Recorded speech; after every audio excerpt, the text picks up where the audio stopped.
Hello, people, Cretaceous Breaks here, and today I want to do a video before I start my last exam this year. I want to do a video about a custom Optimus Prime and the Gundam rx-78-2, I think. I need to check again about its name. And a few notes about it and some other things that I know of.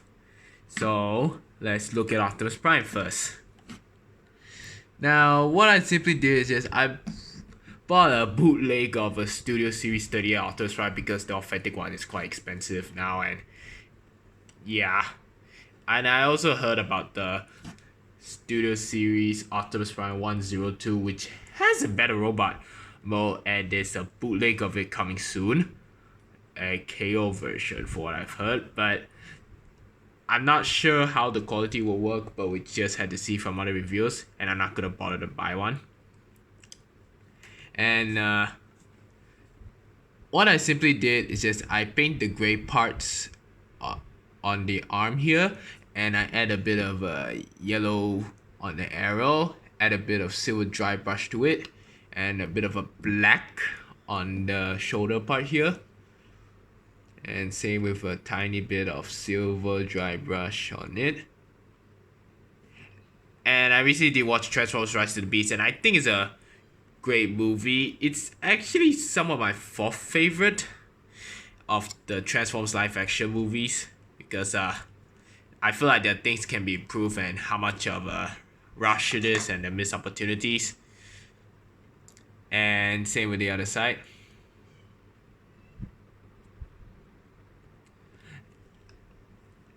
And the head here, what I simply did, I just add gray on this part and lightly silver dry brush it, add some grays to the side of the head here. Hold up. I'm not sure if you can see, but I add a bit of a dark gray at the sides of his faceplate and the eyes there at the side to give exactly how it appeared in the movie. And I use a 3-0 Optimus Prime for reference. And sorry about the camera because I'm not sure how it works anymore because it keeps being blurry now these days. I don't know why. And here I also done the back of it. And the part here where the screw is.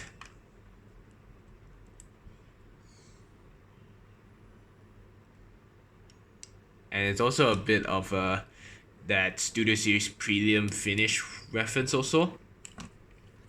And really, I never bothered to do the legs, but I find it weird for the bootleg. They seem to have a different color with it, like the gas nostril. I think that's what the truck is called for that one.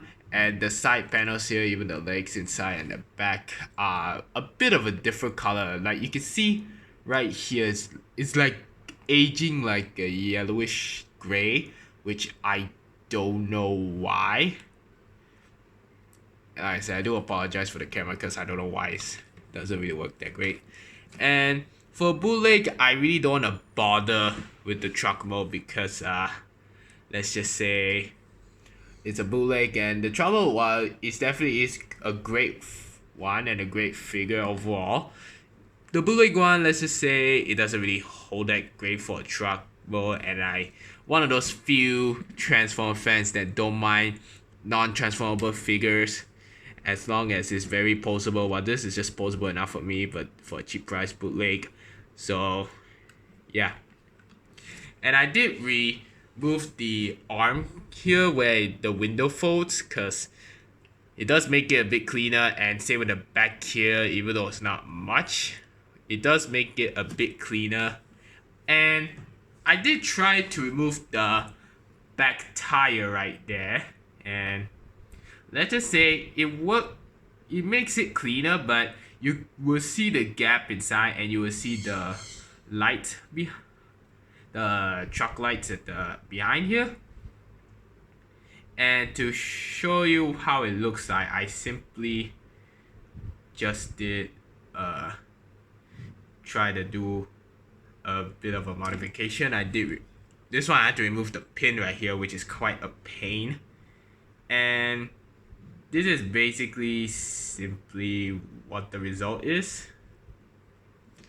I got an image here, and it shows a small gap right here, and it does allow the bend forward, but the part right here will look a bit weird because of it. And again, I simply just removed the entire thing, and it was quite a bit pain to try to remove this piece, but at least I was able to remove most of the parts. That's all I could say about it. Now for the articulation of it, I'm gonna have to do this. So even though everyone knows the ball joint ahead, but over time of using it, it can get a bit loose, which I guess it got to do with the scratching of it, because the ball joint, let's just say, it doesn't have enough clearance for his head to move around freely like the recent Studio Series 102 Optimus Prime from the Transformers Rise of the Beast. And arm moves out that much, and it could hinder a bit when you move, so you have to be aware to move this aside and turn it around. It can go full 360, but this thing is blocking a bit. You got a bicep swivel and elbow joint here that moves out, and a little side note, they do come out loose, and I had a hard time trying to actually remove the pin and fix it back after I add super glue, and also I add a bit of a gray part here and a bit of silver like the Studio Series Premium one. The same arm will do the same, and you got yourself a waist swivel around there. The legs can move forward that much and back quite a bit. And I'm not sure if this is the same thing about the authentic Studio Series 38, but when you align the legs, the back of his hip leg around there, I'm not sure what do we call this part of the leg, it seems to be a bit uneven, what I seem to notice. So I'm not sure if other authentic ones are like that when I align the front one correctly. So that one I'm not really sure. And this one I want to move this out for a while. You can move the leg out that much with the upper skirt right here, and due to this one not being part of the skirt here, that's why it allows to go up very high. You got a thigh swivel, legs can bend around over 90 degrees, and I seem to notice it does leave a big of a gap, which can be a bit uneven, but at least it's not really that terrible. I guess I have mixed feelings about that part here, but I'm actually fine with it. And then you can move down because of transformation, move up, and a pivot at the leg. So overall, for my opinion, I think I did okay with this. I feel like there's some things a bit of improvement. Like, I'm not really good with trying to dry brush something that looks like this battle damage for robots like this. But I'm fine with doing dry brush like when it comes to like actual creatures with sculpting on the in between of it. So yeah, that's Optimus Prime. And you do have a gun here, and this one I legit had a hard time trying to squish in because you can see there's a gap here. It was quite huge that, hold on, come on, focus.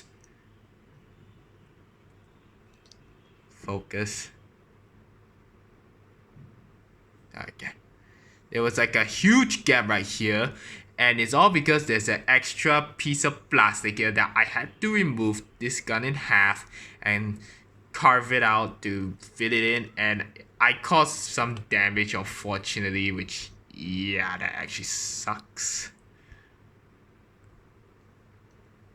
You can see that.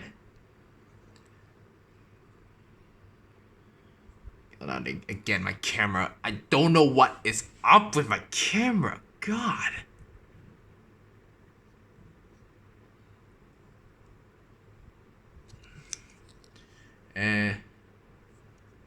Yeah, forget it. I don't know what's wrong with my camera. I can't really focus even if I. Sometimes I try to. There you go. So yeah, a few damage here and there, but But you can put the gun in his head, and it looks cool. In standing in an idle mode, I guess that's what you call when people are just standing. Now for the Gundam, we have the rx-78-2 Gundam, and this time I checked, it's actually correct. This is the Gundam Universe Gundam, where it's actually, for what I've heard, the second cheapest way to get a cheap action figure Gundam. Like, if you're not really into building Gundams, then I guess this is a way to go. And let's just say most of the Gundam Universe figures have been great, while some are not really that, really. And I do have problems with it, unfortunately, and you can see it's a bit squeaky, and I'm afraid over time, not really over time, but there's a possibility of breakage if you bend too much. But I mean, tight joints is fine, but maybe not too squeaky that it almost feels like it's gonna break, like what Jobby said. And what I simply did is just add some black dry brush, and it results in this good one. And I simply add a bit of black and quickly wipe off the excess, and basically it gives out a dirty looking, and due to how the plastic feels, it does leave like some kind of damage stains of it in most, like the thigh here and the legs and most of this body, but except the plastic piece here and the yellow parts, which it does leave very damaged, like, which I like. The head, I simply add a bit of black dry brush, but not too much though, you can see there. And basically I did paint the inside yellow and add a bit of black, because that's what the box literally like showed. And it is Singapore money I spent. I definitely say it's worth it for what it is, a simple action figure that you don't need to build. And this is what the image showed, and it's actually quite false advertising, because you can sort of see some blacks around here while the figure actually doesn't have black lines, which makes you question what's the point of adding false advertising on a figure where it really does look great. That's almost like a waste of time. And I'll show the accessories later, but let's first look at some issues I have. This piece right here of the handle, unfortunately, I don't know why, but it actually broke after handling it a few times. Let me get the camera, see if it can work, because my camera is quite poor.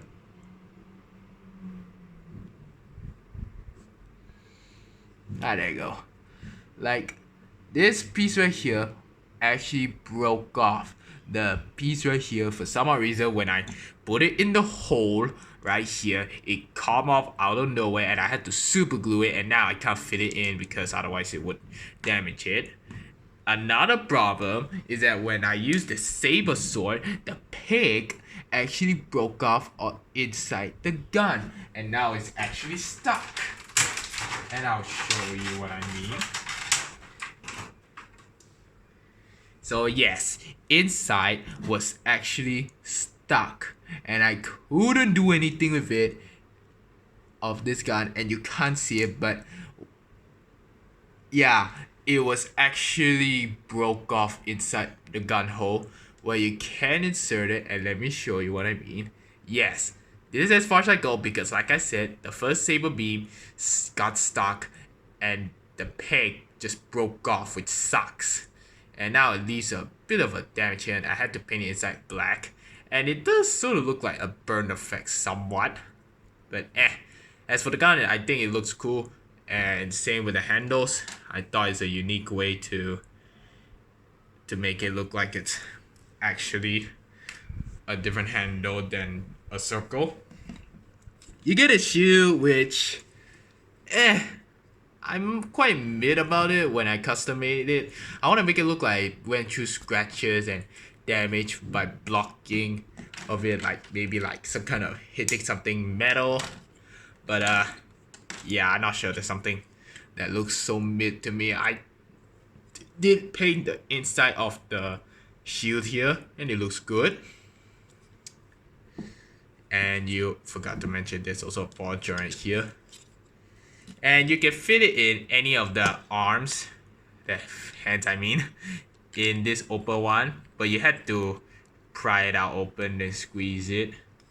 And you only get one saber holding hand. And if you want to have double wielding, you can sort of do that, but it does leave a small weird finger trigger hand, which is meant for the gun. And it does make it a bit loose, but like, could they add an extra end so that we don't have to buy a different Gundam that has like two wielding hands, but in the same color as this? But I'm like asking too much. But you can actually put the gun inside, and it doesn't really like fit all the way in because of how it's designed. You can see right here it is a maximum, and I even paint the inside of the black parts right here and the feet here, same with the bottom part, because why not. And it does bring out quite a lot of detail.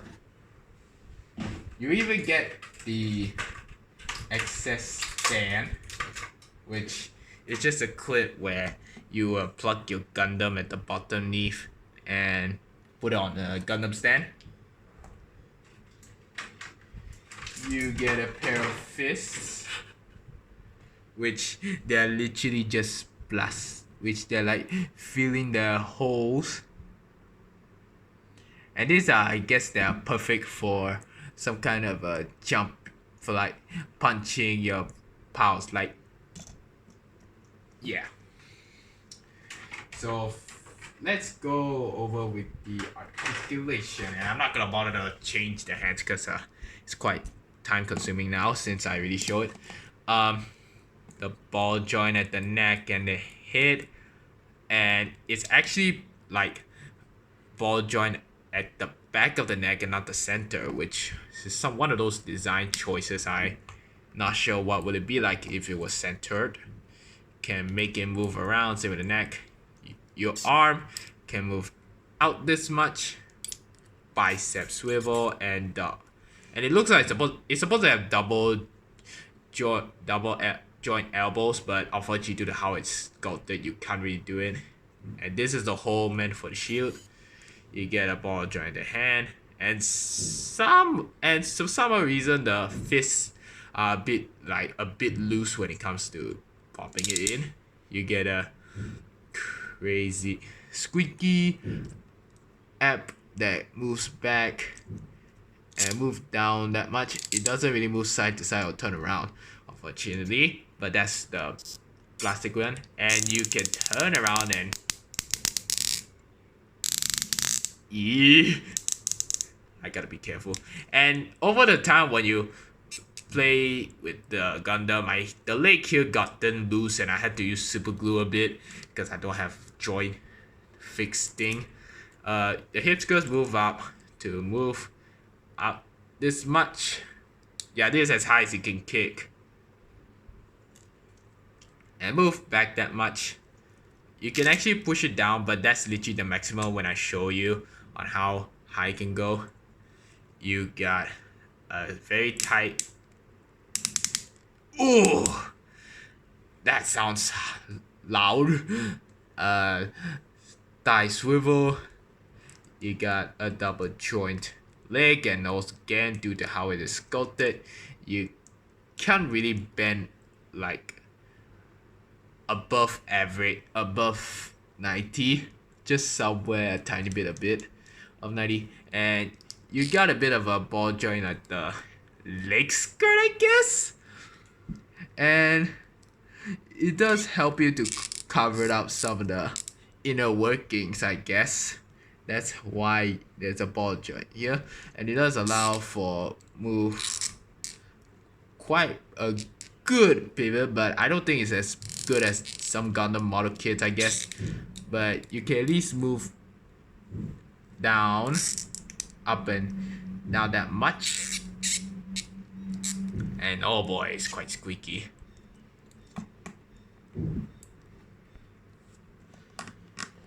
So overall, with the results, this saber handle is actually quite fine. It's still stable. It's still not broken. So overall, I think I did alright with the painting on the Gundam. I love all the black alignings I've done and some black shadings around the area that makes it look like he went through lots of battles. While the shield, don't really like how it results, and the thing about the saber is very difficult to do the lining. I don't have a Gundam marker, but at least I think it looks okay. The back looks alright, and it does have suffered with a few of the plastic molding excess. So yeah, I do think that there are alright figures.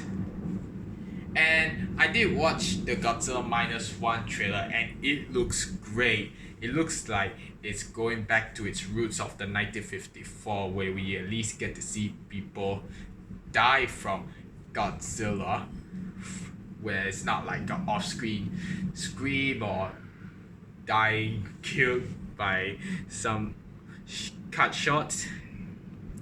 And as I know, I got Godzilla 2000 right here for comparison, because why not? He's around the 6-inch, so I would say Transformers Voyager class 7-inch, which is it just me, or is it now these days the Transformer figures has become, I don't know, smaller? I mean, it could be me, but I'm not the only one who sees it, right? And let me align it up. So this is when they're standing normally, is pretty much does gain some height somewhat. Like if I were to push down the hips on the thighs of the Gundam here, it would gain some height, although it looks unnatural, and it does have a bit of weird proportion a bit, but I'm not gonna judge. I mean, sometimes robots are actually disproportionate, but yeah, I mean, it's not even accurate to the Gundam TV series, because it's animated and there's some weird errors here. Do have a bit of difficulty.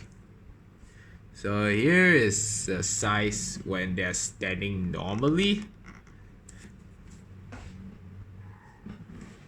And basically, they may be around, like, for the Gundam, I would say 6.5 inches, and Optimus Prime almost reaching to 7 inches, which basically means this is how the CM works.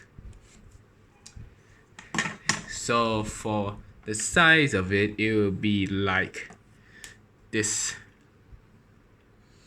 Let's pick Godzilla right here, and you see what I mean. Now I really like how this Optimus Prime is a bit shorter than this one, because I really like how Godzilla is supposed to be bigger for my previous Higher Toys figure. And I really like the size of this Gundam compared to Godzilla, even though I know it's not really scale accurate. I want to at least a Gundam figure like rx-78-2 to at least to be smaller than Godzilla, not the same size, like somewhere the chest area. And give you a proper way what I mean. This is 6-inch Godzilla figures.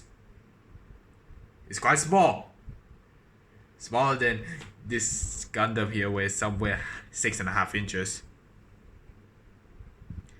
And it might be the same size as a SH Monstars or NECA. So here's a bootleg 2014 Godzilla. Yep.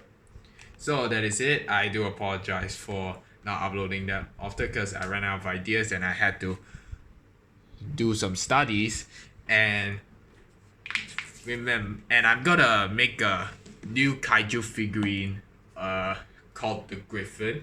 And if you don't know who it is a canceled Godzilla 1994 American remake. And to show you that, I want to do a figure of a Griffin, and this is the one right here.